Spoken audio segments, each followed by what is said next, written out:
बाळ, फ्रीजमधून श्रीखंड काढ ना. आम्ही पूर्वी घरीच बनवायचो श्रीखंड. त्याची चवच वेगळी होती. आता काय सगळं रेडीमेड. आजी, हे श्रीखंड खाऊन बघ. आज तुझ्या आईनं घरीच बनवलं की काय?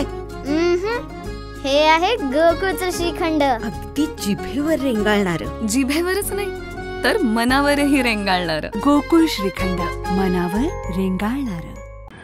इचलकरंजी येथील श्रमशक्ती एकता सामाजिक सेवा संस्था इचलकरंजी यांच्या वतीने वर्धापन दिनानिमित्त व्याख्यान, स्मरणिका प्रकाशन व श्रमशक्ती राष्ट्रीय व राज्यस्तरीय महाराष्ट्र रत्नमोती अवॉर्ड 2025 वितरण सोहळा आमदार डॉक्टर अशोकराव माने यांच्या हस्ते संपन्न झाला.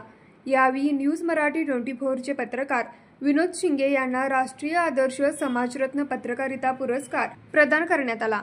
यावेळी सरपंच संतोष भोरे, सिव्हिल सहाय्यक सुहास राजमाने, गुरुवर्य गौरीताई, किसनराव कुराडे, अभिनेत्री माला संकेश्वरकर, अभिनेत्री छाया सांगावकर, अभिनेत्री कादंबरी माळी, योगेश पवार, अभिनेत्री प्रणोती कुमठेकर, अश्विनी कुबडगे, संस्थापक अध्यक्ष अमित काकडे, पत्रकार अतुल मणपे, पत्रकार विनोद शिंगे, शिल्पा बहिंची, गायिका अस्मिता माळगे उपस्थित होते. न्यूज मराठी 24 कोल्हापूर.